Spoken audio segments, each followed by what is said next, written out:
जय श्री राम। नमस्कार दोस्तों। न्याय के देवता भगवान शनिदेव।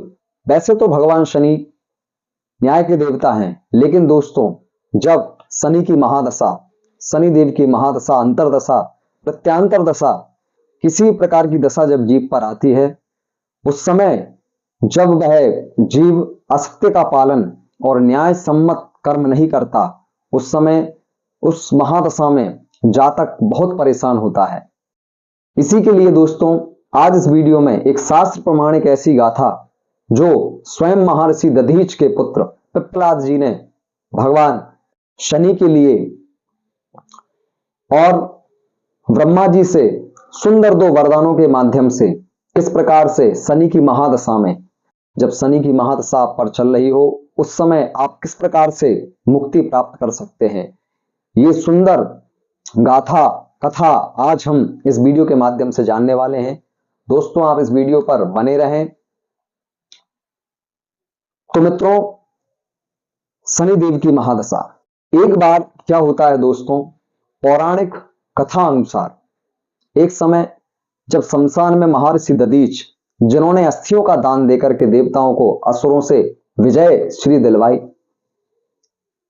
जहां जब देवता विजयी हो गए, तब महर्षि दधीच का जो मांसपिंड बचा हुआ है, शमशान में जब उसका दाह किया जा रहा है, उस समय उनकी पत्नी वहीं थी, जो अपने पति की मृत्यु को के वियोग को सहन ना कर सकी, और वे उनके गोद में एक 3 वर्ष का बालक था।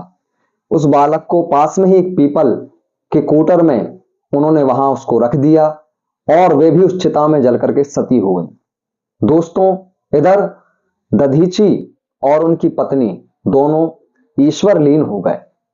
वहां जो बालक था उस कोटर में, अब तो वह जोर जोर से चिल्लाता है, रोता है, परंतु कहीं किसी भी प्रकार से उस पर किसी की नजर दृष्टि नहीं जाती, और वह बालक जोर जोर से रोता चिल्लाता है, परंतु भगवान की लीला के अनुसार वहां पीपल के ही जो गोंद आदि हैं उनको खाकर के वह बालक धीरे धीरे बड़ा होने लगता है। धीरे धीरे कालांतर में समय अनुसार वह बालक पीपल के पत्ते फल आदि को खाकर के और बड़ा होता जाता है और वहां सुरक्षित बना रहता है। एक समय अनुसार आगे एक बार देवर्षि नारद जी वहां से निकलते हैं, तो वे उस पीपल के कोटर में उस बालक को देखते हैं और आश्चर्यचकित होकर के वे उसके पास में जाकर के वहां उससे पूछते हैं कि हे बालक तुम कौन हो। लेकिन वह बालक कहता है कि यही तो मैं भी जानना चाहता हूं कि मैं कौन हूं। फिर देवर्षि नारद जी कहते हैं कि बालक तुम्हारे माता पिता कौन है, तुम्हारे जनक कौन है। तो वह बालक कहता है कि यह तो मैं भी जानना चाहता हूं, यह भी मुझे पता नहीं। तब देवर्षि नारद जी आश्चर्यचकित होते हैं और ध्यान रख करके जब वो देखते हैं, तो अपने ध्यान के माध्यम से वे कहते हैं कि बालक तुम तो महादानी महर्षि दधीच के पुत्र हो, जिन्होंने देवताओं को असुरों पर विजय प्राप्ति के लिए अपनी अस्थियों का दान दिया। ऐसे महादानी दधीच के तुम पुत्र हो। तब बालक ने विनम्र पूर्वक नारद से कहा कि हे देवर्षि जी, मेरे पिता की मृत्यु का कारण क्या है। तो नारद जी ने फिर ध्यान धरा और बालक से कहा कि तुम्हारे पिता की मृत्यु के समय तुम्हारे पिता पर शनिदेव की महादशा चल रही। तब बालक ने कहा, और देवर्षि मेरे आप ऊपर आई विपत्ति का क्या कारण था। तो नारद जी ने कहा कि वह भी शनिदेव की महादशा ही थी। तब तो कुछ समय के बाद इस प्रकार से जान करके वह बालक वहां बना रहा। देवर्षि जी ने उस बालक को देखा और उस पीपल के वृक्ष के फल पत्तों आदि को खाकर के वह बालक बड़ा हुआ।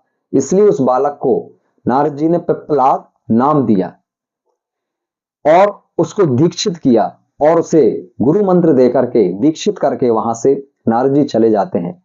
वह बालक नारद जी के कथन अनुसार ब्रह्मा जी की घोर तपस्या में लीन हो जाता, और ब्रह्मा जी की घोर तपस्या कर करके ब्रह्मा जी को प्रसन्न कर लेते हैं, और पिप्पलाद ऋषि से प्रसन्न होकर के ब्रह्मा जी वहां प्रकट होते हैं और उनसे कहते हैं कि हे बालक आप वरदान मांगो। तो पिप्पलाद कहते हैं कि हे ब्रह्मदेव, यदि आप मुझे वरदान देना चाहते हो तो मैं यही वरदान चाहता हूं कि मेरी दृष्टि, जब भी मेरी आंखें जैसे ही खुले, मेरी दृष्टिपात से कोई भी व्यक्ति वस्तु भस्म हो जाए, मैं यही चाहता हूं। तो ब्रह्मा जी ने उस बालक को यह वरदान दे दिया।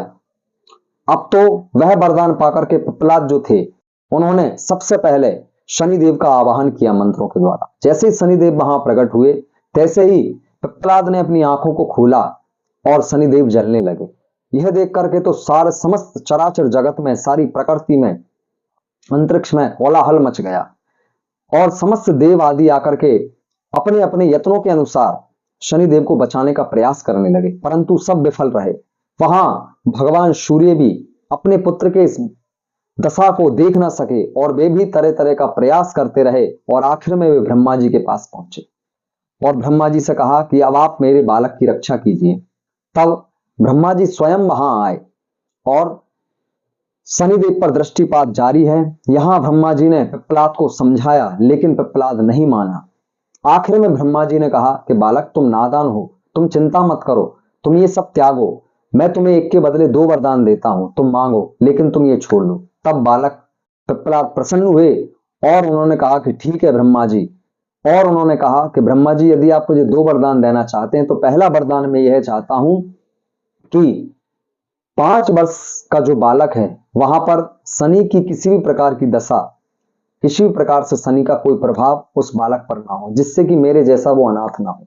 और दूसरा वरदान यह है कि हे ब्रह्मदेव, जिस पीपल ने मुझ अनाथ को शरण दी, जिसके पत्ते, वृक्ष के फल आदि खाकर के मैं बड़ा हुआ, उस पीपल के वृक्ष की जो भी परिक्रमा देगा, सूर्य उदय से पहले पीपल को जल परिक्रमा देकर के जो पूजन करेगा, उस पर शनिदेव की महादशा में किसी प्रकार की प्रतिकूल प्रतिक्रिया ना होगी।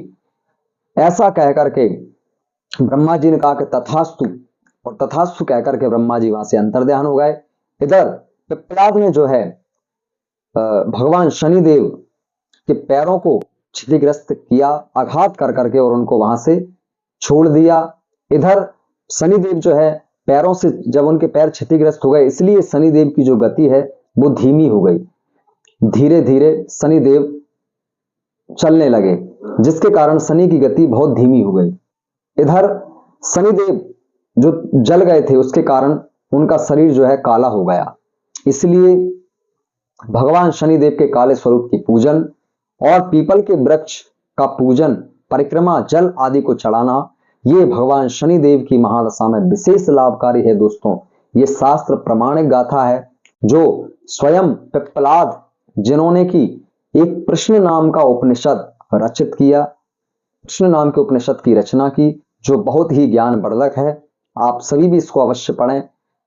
अगर दोस्तों आपको वास्तव में शनिदेव की महादशा में परेशानियां आती हैं तो आप इन उपायों को अवश्य करें। ये शास्त्र प्रमाणिक है, आपको अवश्य फल मिलेगा। यदि वीडियो आपको पसंद आई हो तो दोस्तों वीडियो को लाइक करें, चैनल को सब्सक्राइब करें। इसी प्रकार की शास्त्र संबंध जानकारियां हमारे चैनल के माध्यम से आप सभी को प्राप्त होंगी। आप सभी का बहुत बहुत धन्यवाद, बहुत बहुत साधुवाद। सभी स्वस्थ रहें, मस्त रहें। जय श्री राम, नमस्कार।